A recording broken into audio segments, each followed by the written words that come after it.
एक इन्वेस्टर ने 2020 में बिटकॉइन में 1 लाख इन्वेस्ट किया और वो 2021 तक 18 लाख हो गया और 2026 में भी उसने यही फॉर्मूला अप्लाई किया और वो डूब गया। तो क्या बदला? 4 ईयर बिटकॉइन साइकिल। तो हमने ये बात जरूर सुनी है कि बिटकॉइन 4 ईयर साइकिल में वर्क करता है और 4 साल के बाद एक बार पंप जरूर देता है। ये एक थ्योरी थी और एक फॉर्मूला था और करोड़ों लोग इस फॉर्मूला पर ट्रस्ट करते थे। तो आज मैं आपको वो सच बताऊंगा जो कोई नहीं बता रहा, ऑनचेन डेटा से, नंबर से और बिना किसी ओपिनियन के। तो इंडिया में 10 करोड़ से ज्यादा क्रिप्टो इन्वेस्टर्स है और हाल्विंग से रिलेटेड वो सिर्फ एक ही स्ट्रेटेजी जानते हैं कि भाई बिटकॉइन हाल्विंग के बाद खरीदो और बुल रन में बेचो। ये स्ट्रेटेजी 2020 में काम की, 2012 में काम की और 2024 और 2026 का क्या? तो हजारों लोग सेम फॉर्मूला यूज करके वेट कर रहे हैं और मार्केट उनका इंतजार नहीं कर रहा है। तो अब हम बात करते हैं क्रिप्टो ट्रेडर राजन की, जो पुणे का रहने वाला था। उम्र थी 28 साल और एक आईटी कंपनी में काम करता था। 2020 के स्टार्टिंग में राजन ने क्रिप्टो ट्रेडिंग सीखी और 2000 के एंड तक आते आते उसने 5 लाख रुपए का क्रिप्टो खरीद लिया और 2021 में वो 42 लाख हो गया और उसने उसको नहीं बेचा। उसने पढ़ा था कहीं बिटकॉइन 4 ईयर साइकिल के बारे में, उसको पता था कि 2025 में बुल रन आएगा तो तब बेचूंगा और 2022 वाले क्रैश में उसका पोर्टफोलियो 42 लाख से 8 लाख हो गया। तो राजन ने सोचा कोई बात नहीं, अभी पोर्टफोलियो रेड है तो क्या हुआ, 2024 और 2025 के बुल रन में तो ग्रीन हो ही जाएगा। और उसके बाद उसने और बिटकॉइन खरीदना स्टार्ट किया, उसको एक्यूमुलेट करना स्टार्ट किया और 2025 तक उसने होल्ड किया और 2025 का जब हाई था उसने तब भी होल्ड किया, तब भी सोचा कि और ऊपर जाएगा और उसके बाद मार्केट स्लो हो गया और आज 2026 में मार्केट अनसर्टेन है और राजन अब भी वेट कर रहा है। कई लोग सोचते हैं कि हमने तो एक बार बिटकॉइन ले लिया या इथेरियम ले लिया, कोई भी कॉइन हमने एक बार खरीद लिया उसको कभी नहीं बेचना। लेकिन नहीं, स्मार्ट मनी ऐसा नहीं करता। स्मार्ट मनी क्या करता है? सस्ते में खरीदता है, महंगे में बेचता है और दोबारा मार्केट को क्रैश होने का वेट करता है। मतलब जब कॉइन्स दोबारा सस्ते होते हैं तो दोबारा वो खरीद लेता है। मैं आपको एक फर्क बताता हूँ स्मार्ट मनी वर्सेस रिटेल के बीच में। सपोज करो एक रिटेलर ने 80 लाख रुपए का बिटकॉइन खरीदा, बिटकॉइन हुआ 1 लाख, उसने होल्ड किया, ठीक है। उसके बाद मार्केट में आया है क्रैश, बिटकॉइन आ गया 60 लाख पे, रिटेलर डर गया, उसने वो बिटकॉइन सेल कर दिया। लेकिन स्मार्ट मनी ने वो बिटकॉइन सस्ते में खरीदा। तो स्मार्ट मनी इस चीज का वेट करते हैं। अब उसने वो 60 लाख का जब बिटकॉइन खरीदा तो वो 1 लाख प्लस में उसको जाकर दोबारा बेच देगा।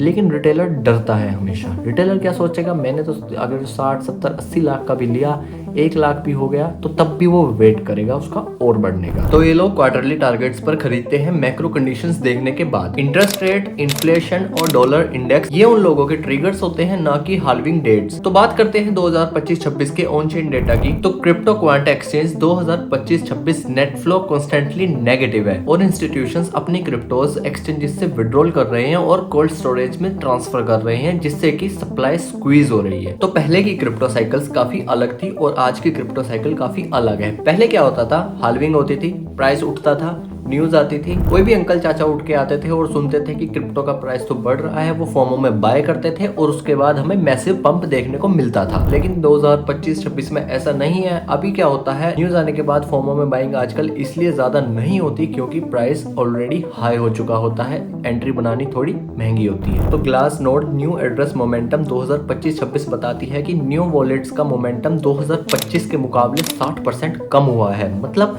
जितने वॉलेट्स 2025 में बनते थे, लोग नए वॉलेट्स बनाते थे, 2025-26 में वो परसेंटेज 60% से कम हो चुकी है और रिटेल पार्टिसिपेशन सिग्निफिकेंटली कम हो रही है। तो बात करते हैं बिटकॉइन अब एक मैक्रो एसेट है। तो 2020 तक बिटकॉइन एक नीश क्रिप्टो एसेट था। इन 2026 में बिटकॉइन यूएस ट्रेजरी रिजर्व्स में भी है, ईटीएफ्स में है, पेंशन फंड्स में है और जब भी फेडरल रिजर्व रेट्स कट हुए हैं बिटकॉइन ने एक पंप दिया है और जब डॉलर स्ट्रांग होता है तो बिटकॉइन का मोमेंटम टूट सा जाता है कुछ। अब क्रिप्टोज भी गोल्ड की तरह बिहेव कर रहे हैं। ऐसा नहीं है कि 4 ईयर साइकिल आएगा तो पंप देगा ही देगा, नहीं। तो करते हैं ऑन चेन डेटा की बात। बिटकॉइन गोल्ड करेक्शन 2025 का 0.71 है। बिटकॉइन एंड S&P 500 करेक्शन 0.68 है और दोनों हिस्टोरिकली काफी हाई है। तो अब आता है वो पार्ट जिसके लिए मैं चाहता हूँ कि आप ये वीडियो को शेयर करो। तो मैं आपको समझाता हूँ 4 ईयर साइकिल अभी खत्म नहीं हुआ है, बल्कि 4 ईयर साइकिल अब 2 लेयर में काम करता है। ध्यान से सुनना। Layer 1 institutional accumulation. ड्यूरेशन 1-2 साल का टाइम लगता है और इसमें इंस्टीट्यूशनल स्लोली और साइलेंटली एक्यूमुलेट करते हैं, अपनी पोजीशंस पहले ही बना लेते हैं। Layer number 2, retail FOMO wave. जब रिटेलर्स को फोमो होता है तब इंस्टीट्यूशंस अपनी एग्जिट प्लान करते हैं। अगर हम सिंपल भाषा में समझे तो इंस्टीट्यूशंस तब बाय कर लेते हैं जब मार्केट साइलेंट होती है और हम कोई इंटरेस्ट नहीं दिखाते, और वो बेचना तब स्टार्ट करते हैं जब हम लोग ऑलरेडी फोमो में आ चुके होते हैं। हम सोचते हैं बिटकॉइन और इथेरियम में तो हमें काफी अच्छा पंप देखने को मिल रहा है, एक बुल साइकिल स्टार्ट हो गई है, लेकिन तब इंस्टीट्यूशंस एग्जिट प्लान करते हैं। और अगर आप भी 4 ईयर साइकिल के हिसाब से एक बुल रन का वेट कर रहे हो तो आप एग्जैक्टली वो कर रहे हो जो इंस्टीट्यूशंस चाहते हैं, मतलब लेट एंट्री बनाना, हाई प्राइस में खरीदना और इंस्टीट्यूशंस की एग्जिट लिक्विडिटी बनना। तो अब बात आती है आपको करना क्या चाहिए। 3 चीजें बताऊंगा, ध्यान से सुनना और आज ही इंप्लीमेंट करना। पहला,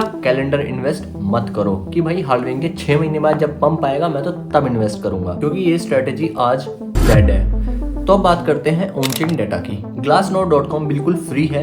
HODL वेव्स, एक्सचेंज फ्लोज और वेल्स की एक्टिविटी, ये सब आपको बताएंगे कि आपने कब एक्यूमुलेट करना है। Number 2 is international flow track करो। farsight.co पे daily bitcoin ETF flows free में मिलते हैं, और जब इंस्टीट्यूशंस कॉन्स्टेंटली बाय कर रहा हो तो इसका मतलब ये है कि मार्केट में अभी ताकत है, और जब आउटफ्लोज आ रहे हो तो समझ जाना कि आपको केयरफुल रहने की जरूरत है। नंबर 3 इज मैक्रो सीखो। सबसे जरूरी है मैक्रो को समझना। Fed meetings, US CPI data और डॉलर इंडेक्स, ये सब बिटकॉइन को अफेक्ट करते हैं, और अब हर एक क्रिप्टो इन्वेस्टर को मैक्रो भी समझना होगा।